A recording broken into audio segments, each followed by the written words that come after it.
कोणती संतान म्हातारपणात आईवडिलांना त्रास देते? एकदा माता पार्वती महादेवांना म्हणाली, भगवंत, आज मी पृथ्वी लोकांवरनं भ्रमण करत होते, तेव्हा मी पाहिले की मुलं आपल्या आईवडिलांना त्रास देत आहेत, त्यांच्या आज्ञेचे पालन करत नाहीत, शिवाय त्यांना घराच्या बाहेर देखील काढून टाकत आहेत. हे असे का होत आहे? कलियुगामध्ये एवढे पाप वाढले आहे का? कृपया करून मला ह्याचे उत्तर द्यावे. तेव्हा महादेव माता पार्वतीस म्हणाले, हे जे काही कलियुगात सुरू आहे, जे तुम्ही बोलत आहात, तो एका गायीचा श्राप आहे, ज्यामुळे मनुष्याला त्याचीच मुले त्रास देत आहेत. तेव्हा माता पार्वतीनं त्यांना उत्सुकतेने विचारलं, असा कोणता श्राप आहे आणि तो का दिला गेला होता? आणि एका गायीनं मनुष्याला श्राप द्यावा असे काय घडले होते? तेव्हा महादेव म्हणाले, पार्वती, मी तुम्हाला ही कथा सांगत आहे, पण तुम्ही ही कथा पूर्ण लक्ष देऊन ऐका. जे कोणी ही कथा पूर्ण ऐकतील त्यांच्या जीवनातील सर्व पापं नष्ट होतील, त्यांना त्या पापांपासून मुक्ती मिळेल आणि माझी कृपा त्यांच्यावरती सदैव राहील. महादेव कथा सांगू लागले. खूप पूर्वीच्या काळची गोष्ट आहे. कलियुग सुरू होणार होतं. तुंगभद्रा नदीच्या किनारी एक सुंदर नगर होतं. तेथील सर्व लोक आपापल्या जाती धर्माचे पालन करत असत आणि सत्य तसंच सत्कर्म करत असत. त्याच गावात भूषण नावाचा एक ब्राह्मण राहत होता. तो ब्राह्मण सर्व वेदांमध्ये पारंगत होता. तो सर्वत्र एक अद्भुत ब्राह्मण म्हणून मानला जात असे. भूषण इतका हुशार आणि धनवान असूनही तो नेहमी भिक्षा मागून आपला उदरनिर्वाह करत असे. त्याच्या पत्नीचे नाव शालिनी असे होते. ती खूप सुंदर होती. तिचा जन्म ज्या घरामध्ये झाला होता ते घराणं देखील खूप सुशील आणि सुसंस्कृत होतं. पण शालिनीचा स्वभाव मात्र खूप हट्टी आणि दुष्ट होता. तिला आपल्या सौंदर्याचा आणि ऐश्वर्याचा खूप गर्व होता. ती नेहमी इतर लोकांच्या निंदा करत असे, पण ती घरातली कामे करण्यात मात्र तरबेज होती. ती कंजूस मात्र खूप होती. तिला इतरांच्या चुगल्या चहाड्या करणं, एकमेकांमध्ये भांडणं लावणं या गोष्टी आवडत असत. हे सगळं असं असताना देखील त्या पतीपत्नींमध्ये प्रेम मात्र खूप होतं. पण एका गोष्टीची कमतरता त्यांच्या आयुष्यात होती. ती म्हणजे त्यांना मूल नव्हतं. घरात मूलबाळ नसल्यामुळे इतकं सुख, समृद्धी आणि धन असूनही त्यांचं मन त्या गोष्टीमध्ये लागत नसे. काही काळानंतर त्यांनी संतान प्राप्तीसाठी एक धर्मयज्ञ केला. ते गरिबांना गायी, जमिनी, सोने आणि वस्त्रदान करू लागले. त्यांनी आपल्या संपत्तीतील अर्धी संपत्ती या धर्मयज्ञामध्ये खर्च केली. तरीही त्यांच्या घरी संतान प्राप्ती झाली नाही. यामुळे त्या ब्राह्मणाला खूप दुःख झाले आणि तो आपले घर सोडून एकदा जंगलात निघून गेला. त्या जंगलात चालता चालता दुपारच्या वेळी त्याला तहान लागली. त्यामुळे तो एका नदीच्या किनारी गेला आणि तेथे बसून तो पाणी पिऊ लागला. आपल्याला मुलबाळ नाही या चिंतेमुळे तो कृश झाला होता. तो इतका दुःखी होता की जणू त्याच्या शरीरामध्ये प्राणच नाही. पण त्याची पूजा, पाठ आणि देवाच्या प्रती भक्ती बघून श्री विष्णू एका संन्याशाच्या रूपामध्ये त्या नदीच्या जवळ आले. तो संन्यासी तेथे आला आणि त्याने देखील त्या नदीमधनं पाणी पिले आणि दुसऱ्या बाजूला त्याने त्या ब्राह्मणाला पाहिले. ब्राह्मणानं जेव्हा संन्यासाला पाहिले तेव्हा त्याने लगेचच त्याचे चरणस्पर्श केले आणि जोरजोरात श्वास घेत उभा राहिला. तेव्हा त्या संन्यासानं त्याला विचारले, हे ब्राह्मणा, तू का रडत आहेस? कोणती काळजी तुला सतवत आहे? तू मला तुझ्या दुःखाचं कारण सांग. तेव्हा ब्राह्मण सांगू लागला, हे ऋषीमुनी, मी तुम्हाला काय आपलं दुःख सांगू. हे सर्व काही माझ्या पूर्वजन्माचं संचित फळ आहे. मला ह्या जन्मी संतान नाही, त्यामुळे माझे पूर्वज देखील दुःखी आहेत. मुलं नसल्याच्या दुःखामुळे मला सर्व काही व्यर्थ वाटत आहे. आता माझ्या मनात विचार येत आहे की मी या नदीमध्येच माझा प्राण त्याग करावा. माझ्याकडे सर्व काही आहे, पण संतान सुख नाही, आणि त्याशिवाय सर्व सुखही फिक्की आहेत. मी तुम्हाला माझं दुःख किती सांगू. मी घरामध्ये जी गाय पाळतो तिला देखील वंध्यत्व येते. मी जे रोप लावतो त्या झाडाला कधी फळं येत नाहीत. इतकेच नाही तर मी बाहेरून जी फळं आणतो ती देखील लगेचच सुकून जातात. त्यामुळे मला हे असे अभागी जीवन नको वाटत आहे. हे बोलून तो ब्राह्मण पुन्हा जोरजोरात रडू लागला. त्याचे ते रडणे पाहून त्या संन्याशाच्या हृदयात प्रेम उत्पन्न झाले. त्याने ब्राह्मणाच्या कपाळावरती लिहिलेले विधात्याचे अक्षर वाचले. सर्व काही माहीत असताना त्यांनी पुन्हा सर्व विस्तार करून सांगण्यास सुरुवात केली. संन्यासी म्हणाला, हे ब्राह्मण, मी तुझा प्रारब्ध पाहिला आहे. त्याने मला माहीत पडत आहे की पुढच्या 7 जन्मांपर्यंत तुझ्या नशिबात कोणतंही संतान सुख नाही. तेव्हा तू हा हट्ट सोडून दे. त्यागातच सर्व प्रकारचे सुख आहे. तेव्हा ब्राह्मण म्हणाला, हे मुनिदेवता, मला कसाही असला तरी पुत्र हवा आहे, अन्यथा मी इथेच माझा प्राण त्याग करेल. तेव्हा संन्याशी म्हणाला, आपल्या नशिबाची लिहिलेलं आहे ते पुसण्याचा प्रयत्न केला तर राजा चित्रकेतूसारखे कष्ट भोगावे लागतील. ज्याने आपल्या पुरुषार्थाला पायदळीत उडवले होते अशा पुरुषाचा पुत्र सुख नाही मिळणार. तरी देखील तू हट्ट करत आहेस, याने तुला काहीही साध्य होणार नाही. पण ब्राह्मण मात्र ऐकण्यास तयार नव्हता. तेव्हा त्यानं त्या ब्राह्मणाला एक फळ दिलं आणि सांगितलं, हे फळ तुझ्या पत्नीस खाऊ घाल. या फळातील बीमुळे तुझ्या पत्नीस एक पुत्र प्राप्त होईल. पण तुझ्या पत्नीला सांग की तिने 1 वर्ष सत्य, सदा, दया आणि दान ह्या नियमांचं पालन केलं पाहिजे. प्रत्येक दिवशी तिनं एकाच वेळी जेवावं.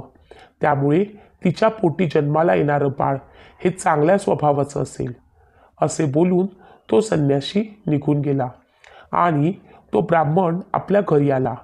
त्यानं आपल्या पत्नीच्या हातात ते फळ दिलं आणि त्या फळासोबतच त्याचे सर्व नियम देखील त्याने समजावून सांगितले.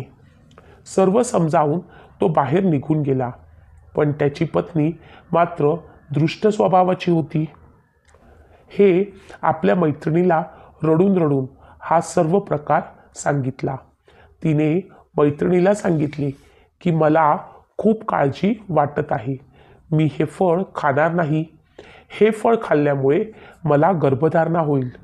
त्यामुळे माझे पोट वाढेल. त्यामुळे माझे खाणे-पिणे कमी होईल आणि त्यामुळे माझ्या अंगातील शक्ती कमी होईल. आता अशा अवस्थेत मी घरातील सर्व कामे कशी करू?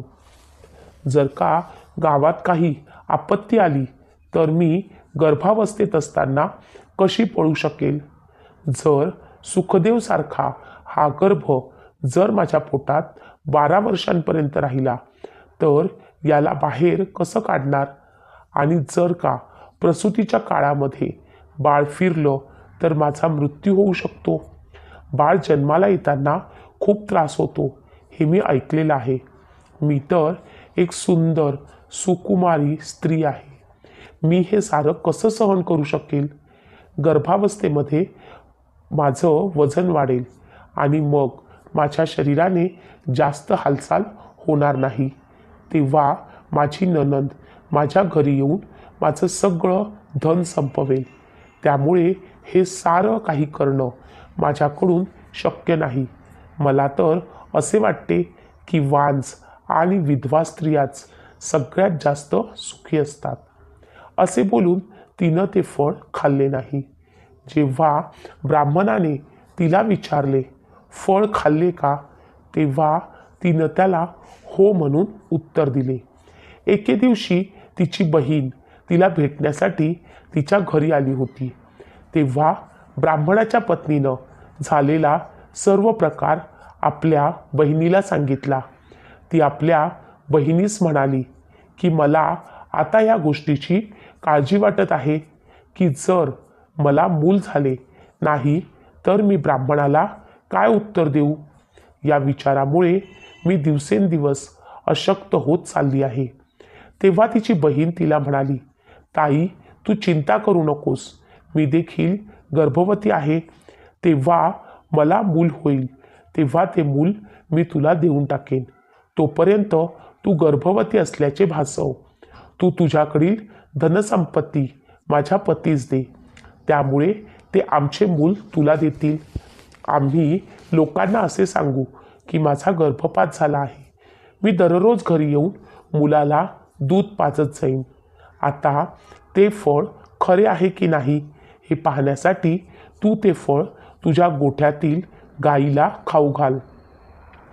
ब्राह्मणाच्या पत्नीने आपल्या बहिणीने सांगितल्याप्रमाणेच केले.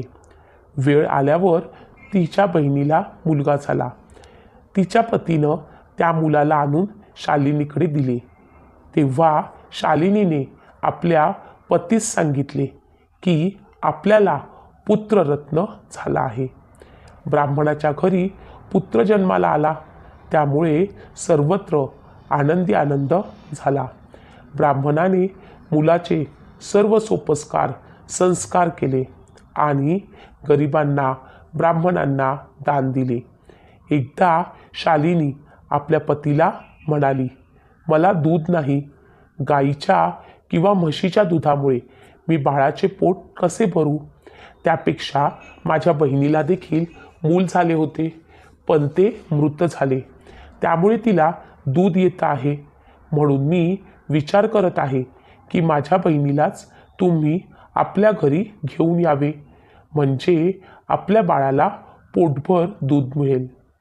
ब्राह्मणाला देखील हे सारं योग्य वाटलं. तो तिच्या बहिणीला आपल्या घरी घेऊन आला. आता मुलाचं पालनपोषण तीच करत असे. तिकडे विष्णूंनी दिलेल्या फळामुळे गायीने देखील 3 महिन्यांनी एका सुंदर मुलाला जन्म दिला. ते खूपच सुंदर आणि तेजस्वी होतं. ते पाहून ब्राह्मणाला खूप आनंद झाला. त्यानं आपल्या मुलाप्रमाणेच त्या मुलाचेही सर्व संस्कार केले. त्याच्या घरी असे तेजस्वी मूल जन्माला आले आहे ही बातमी गावात सर्वत्र पसरली आणि गावचे लोक त्या मुलाला पाहण्यासाठी येऊ लागले. तेव्हा लोक आपापसात बोलू लागले, बघा, याचे भाग्य किती छान उघडले आहे की देवाला याच्या घरी देखील पुत्ररत्न दिले आणि या गायीने देखील किती तेजस्वी मुलाला जन्म दिला आहे. पण सत्य काय आहे ते मात्र कुणालाही माहीत पडले नव्हते. मुलाचे कान मात्र गायी समान होते. त्यामुळे त्याने त्या मुलाचे नाव गोकर्ण असे ठेवले. एके दिवशी ब्राह्मण काही कामानिमित्त बाहेर गेलेला होता. तेव्हा शालिनीची बहीण आजारी पडली. त्यामुळे शालिनीलाच दोन्ही मुलांना सांभाळावे लागत होते. बहीण आजारी असल्यामुळे शालिनीने गायीचे दूध काढले आणि ते दूध तिने फक्त आपल्या मुलालाच पाजले. तिने ते दूध गोकर्णला पाजले नाही. ती नेहमी गोकर्णचा द्वेष करत असे. ती गोकर्णला मारत असे. नेहमी काहीही वाईट अपशब्द बोलत असे. एके दिवशी शालिनीच्या मनात विचार आला की आज घरी कुणीच नाही. हा गोकर्ण प्रत्येक गोष्टीमध्ये माझ्या मुलाच्या मध्ये येतो. त्याच्यामुळे प्रत्येक गोष्टीमध्ये वाटण्या होतात. पुढे जाऊन हा संपत्तीचा देखील वारीस बनेल. तेव्हा तिच्या मनामध्ये एक दृष्ट विचार आला. तिनं विचार केला की मी ह्याला विष देऊन मारून टाकेन, आणि तिने तसेच केले. तेव्हा ती दोन्हीही बाळे फक्त 1 वर्षांची होती. शालिनीने गाईच्या दुधातच विष टाकले आणि ते गोकर्णला पाजले. पण गोकर्ण तर श्री विष्णूंचा आशीर्वाद होता, त्यामुळे तो तडफडत आपल्या आईजवळ पोचला. ती गाय आपल्या मुलाची अशी अवस्था पाहून खूप दुःखी झाली. तेव्हा तिला महादेवांचा धावा केला आणि आपल्या मुलाचे विष हरण करण्याची प्रार्थना केली. तेव्हा महादेवाच्या तेजामुळे ते मूल लगेचच बरे झाले आणि आपल्या आईचे दूध पिऊ लागले. पण ती गाय मात्र आता खूप रागात आली होती. तिने शालिनीला श्राप दिला. ती म्हणाली, हे परमेश्वरा, जर मी सत्य आहे तर या सर्व सृष्टीला साक्षी ठेवून मी सर्व स्त्री जातीला शाप देते की जर कोणतीही स्त्री आपल्या किंवा दुसऱ्याच्या मुलांमध्ये भेदभाव करत असेल, त्यांना त्रास देईल, तर तिला देखील पुढे भविष्यात जाऊन तसाच त्रास सहन करावा लागेल. तिची मुलं देखील तिला आयुष्यात तसाच त्रास देतील. ज्यावेळी तिला म्हातारपणी तिच्या मुलांची जास्त गरज असेल, तेव्हा ते तिला एकटे सोडून जातील. हा माझा श्राप आहे. काही काळानंतर ते दोन्ही मुलं मोठी झाली. गोकर्ण हा एक चांगला विद्वान आणि ज्ञानी बनला. पण ब्राह्मणाचा मुलगा मात्र एक दुष्ट व्यक्ती बनला. तो नेहमी रागात असे. तो सर्वांना त्रास देत असे. त्याची संगत देखील चांगली नव्हती. तो वेश्यांसोबत कुसंगत करत असे. त्याने आपल्या वडिलांची सर्व संपत्ती नष्ट केली.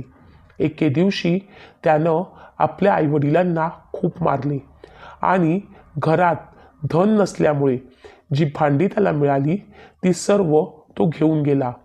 या साऱ्या व्यथेमुळे तो ब्राह्मण म्हणाला की हा असा पुत्र असण्यापेक्षा मी पुत्रहीन होतो तेच खूप चांगले होते. असा पुत्र सर्वांच्या दुःखाचे कारण बनतो. आता मी कुठे राहू, कुठे जाऊ, कोण माझं दुःख समजून घेणार? त्यामुळे तिथे गोकर्ण आला. तो आपल्या वडिलास समजावू लागला, या विश्वात काहीही नाही. या सगळ्यांचं स्वरूप दुःखच आहे. हा सर्व जीवांचा मोहामध्ये टाकतो. इथे कोण कुणाचा पुत्र आहे आणि कुणाचे किती धनसंपत्ती आहे या गोष्टीमध्ये जो गुंतला त्याला फक्त रात्रंदिवस चिंताच सतावत असते. इंद्र किंवा चक्रवर्ती राजांना देखील कोणतंही सुख नाही.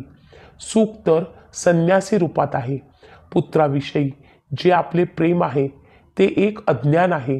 त्याला सोडा, कारण जो या मोहात अडकला त्याला फक्त नरकातच स्थान आहे. आपलं हे जे शरीर आहे ते देखील एक ना एक दिवस आपल्याला सोडून जाणार आहे. मग मोह कोणत्या गोष्टीचा करायचा? म्हणून तुम्ही आत्तापासून सर्व काही सोडून वनात निघून जा. गोकर्णचे हे बोलणे ऐकून ब्राह्मण वनात जाण्यासाठी तयार झाला आणि म्हणाला, पण मी वनात जाऊन कशा प्रकारचे जीवन व्यतीत केले पाहिजे याविषयी तू मला थोडे ज्ञान दे. तुम्ही हाडामासाने बनलेल्या या शरीराविषयी आपला अभिमान सोडून द्या आणि आपला पुत्र, आपली पत्नी आपले आहेत ह्या विचारांचा देखील त्याग करा. हे सारं काही क्षणभंगूर आहे. साधू संतांची सेवा करा. भोगविलासाच्या इच्छांचा त्याग करा. अशा प्रकारे ब्राह्मण आपल्या मुलाचे म्हणणे ऐकून घर सोडून वनामध्ये निघून गेला आणि प्रत्येक दिवशी देवाचे नाव घेऊन जगू लागला.